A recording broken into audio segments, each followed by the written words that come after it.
જય શ્રી કૃષ્ણ, જય ગૌ માતા। આજે છે શુક્રવાર અને આપણે જો આજે તે ઘી ગરમ કરવા મૂકવું પડ્યું, કારણ કે આપણે છે ને બધાને પેકિંગ કરી કુરિયર કરવાના છે। મને ખબર છે રવિવાર આવે, પણ આપણે સોમવાર આવે ત્યાં સુધીમાં બધાનું પેકિંગ કરી દેવું ને। આપણી બધી ગાયો જો મસ્ત અહીંયા ઊભી છે, ઓલે પણ બધી બેઠી છે ને આજે આ ઘી ગરમ કરતા છે ને બહુ વાર લાગવાની છે, કારણ કે વરસાદ પડી ગયો છે ને એટલા માટે ધવાડો થાય છે થોડો, અને વરસાદનું બધું ભીનું ભીનું વાતાવરણ હોવાને લીધે પૂરો તાપ નથી થતો, એટલા માટે આપણે અહીંયા શેડમાં રાખ્યો છે ચૂલો।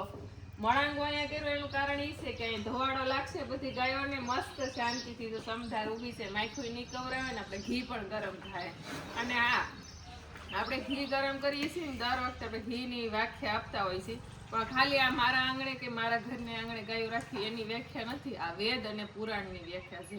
જેમ કે ગીતાજી, અથર્વવેદ તમામમાં ગાયની વ્યાખ્યા બતાવી છે ને અહીં જો આપણે આ પુસ્તક છે એમાં લખેલું છે કે યત્ર ગોત્રમ ગંગાપી યત્ર ગોત્રમ, કારણ કે જ્યાં ગાય છે ત્યાં ગંગા છે, અર્થાત પવિત્રતા છે। જ્યાં ગાય છે ત્યાં લક્ષ્મીજી છે, સમૃદ્ધિ છે, કારણ કે ગૌમૂત્રમાં ગંગાજીનો વાસ અને ગોબરમાં લક્ષ્મીજીનો વાસ હોય છે। હવે વિચાર કરો, ખાલી ગાયના ગૌમૂત્રમાં અને ગોબરમાં એટલે કે સાણમાં એટલો લક્ષ્મીજીનો વાસ હશે, તો ગાયના દૂધમાં અને ઘીની કેટલી તાકાત હશે। કારણ કે ગાયનું છાણ જે હોય છે એનું ખાતર બનીને વાડીમાં જતું હોય છે, અને કહેવાય ને આપણા દેશની ધરતી સોના ઉગલે, એટલે કે હીરા જેવી મોતી જેવી આપણે કઈ ઝાડ કે બાજરાના દાણા જોઈને તો આપણે કઈ મોતીડા જેવા છે, તો એનાથી આપણે માણસનું પણ ભરણ પોષણ થાય છે અને આપણે ગાયોનું પણ ભરણ પોષણ થાય છે। પણ એની માટે ખાસ આપણે ગાયનું છાણ હોવું જોઈએ વાડીમાં, અને ખાવા માટે ગાયના દૂધ અને ઘી હોવા જોઈએ।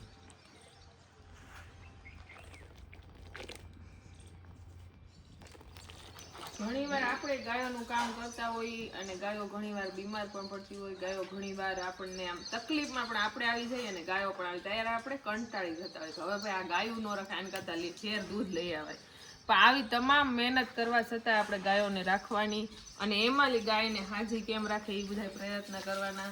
અને આપણે તો ખાલી ગાયોને દૂધ ઘી ખાવા માટે એની કામ કરીએ છીએ, પણ વેદ અને પુરાણમાં તો એમ કહે છે કે દૂધ ને ઘીનું આપતી હોય ને છતાંય આપણે આંગણે હોય ને તો એનાથી મહાન એકેય વસ્તુ છે જ નહીં। આ જીવતી જાગતી જગદંબા છે, એનો ઉલ્લેખ શાસ્ત્રમાં છે કે નમો દેવીએ મહાદેવીએ સુરભ્યે ચ નમો નમઃ ગવા બીજ સ્વરૂપાએ નમસ્તે જગદંબિકે। વિચાર કરો, એને જગદંબિકે ક્યારે કીધું હશે કે ક્યારેક ઈ માની અંદર સુરભી ગાય જયારે ઉત્પન્ન આપણે સમુદ્ર મંથનમાં નીકળી ત્યારે તો એની સુરભી જ નામ છે, છતાંય નમો દેવીએ નમો બીજ સ્વરૂપાએ જગદંબિકે કીધું છે કે હે જગદંબા તું જ છો એમ।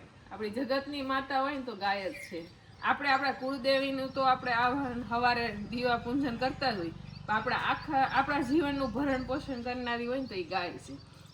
પછી પાછું શું કીધું તમે વિચાર તો કરો, આ એક એક શબ્દમાં કેટલી તાકાત છે કે નમો રાધા પ્રિયે નમો પદ્મશાએ નમો નમઃ નમો કૃષ્ણ પ્રિયાએ ગવાએ માત્રે નમો નમઃ, કે રાધાની પ્રિય, રાધાને ગાય એટલી પ્રિય હતી જેનું ગુજરાતી ઉલ્લેખન એમ છે કે તમે રાધાને પ્રિય છો, તમને નમસ્કાર છે, તમે લક્ષ્મીજીના અંશ છો, તમને વારંવાર નમસ્કાર છે, કૃષ્ણના પ્રિય છો, તમે કલ્પ વૃક્ષ સમાન છો। તમે વિચાર તો કરો, કલ્પ વૃક્ષ એટલે શું કહેવાય કે જેનું શ્રીમદ ભાગવત ગીતામાં કલ્પ વૃક્ષનું વર્ણન કરેલું છે શ્રી વ્યાસજીએ, એને અત્યારે કલ્પ વૃક્ષ આપણી ગાયને કીધું છે। તમે વિચાર તો કરો, આના એક એક શબ્દ આપણે વિખોળી કાઢીને તો આનાથી મોટી એક માં છે જ નહીં।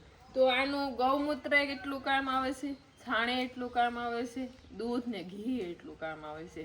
એટલે હું તો ખાસ બધાને કહેવાનું ભાઈ કે આપણે જો ગામડે રહેતા હોય ને તો વધારે ગાય ન રહી તો કાંઈ નહીં, પણ એક ગાય રાખવાની। મને ખબર છે કે જે એકલા માણસો રહેતા હોય ને બહાર જવામાં આવવામાં બહુ બધી તકલીફ પડતી હોય, પણ એ તકલીફ એક આપણી તપસ્યા છે એમ માની લેવાનું કે ગાય માટે થઈને આપણે ઘરે આવતા રહેતા હોય છે, ક્યાંય જાતા ન હોય, ગયા હોય તો પણ આપણે તરત ને તરત પાછા આવતા રહીએ। હું લેવા આપણે ઘરે આવી, કારણ કે આપણી માં આપણે આંગણે હોય, ભૂખી રહે, તરસી રહે, જાવું જ પડશે, દોવી જ પડશે, એ એક આપણી તપસ્યા છે।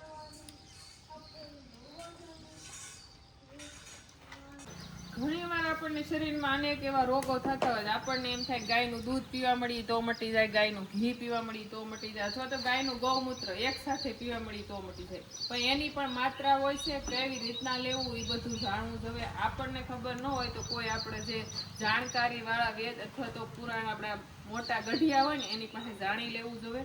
અને જાણીને પછી જો એનો આપણે ઉપયોગ કરીને તો આનું 100% રિઝલ્ટ બતાવે છે. જેમ કે આમાં લખેલું છે કે ગાયના દૂધ એ જ ગાયના ઘી બે મેળવી અને પીવાથી ગાયના ઘીના બનાવેલા ગરમ ગરમ સહન થાય ને આપણા જીભ ઉપર એવો શીરો ખાવાથી અને જીભ ઉપર સમકા દેવાથી દર્દીને માટે ખોરાકમાં ગાયના ઘીની રાખ કે શીરો આપવામાં આવે તો કેન્સર અને શરીરમાં પેદા થયેલા ઝેરનું પરિણામ છે પિત્તજન્ય અને ગાયના દૂધ તેમજ ઘી ઝેર મટે છે તેમ પિત્તનો નાશ કરનાર છે. તો આવો કંઈક ઉપયોગ થાય છે. ગાયનું દૂધ હોય ને એ ગરમ ગરમ જે આપણે જીભથી સહન થતું હોય છે ને એવું, અને ગાયનો ઘીમાંથી બનાવેલો એ જ ગાયના ઘીમાંથી બનાવેલો શીરો કે જે આપણી જીભ સહન કરીએ કે ને એટલો ગરમ ગરમ ખાવાથી કે જે આપણને પિત્તજન્ય થયું હોય કે જે કેન્સર બહારના કોઈ વાતાવરણથી થયું હોય ને તો એ મટી જાય છે. તો આપણું ઘી ગરમ થઈ ગયું છે, હવે આપણે હેઠે ઉતારી લઈએ. તો આપણે સવારના મહેનત કરતા હતા ત્યારે અત્યારે 10-11 વાગી ગયા, 11:30 વાગી ગયા છે ત્યારે આપણું ઘી ગરમ થઈ રહ્યું છે. અને ઘી જો મસ્ત એકદમ ગરમ થઈ ગયું છે ચૂલા ઉપર. અને અહીંયા જો ગાળવાનું કામકાજ શરૂ છે. શું કેવું? ગાળી લઈએ આમાં ડબ્બામાં.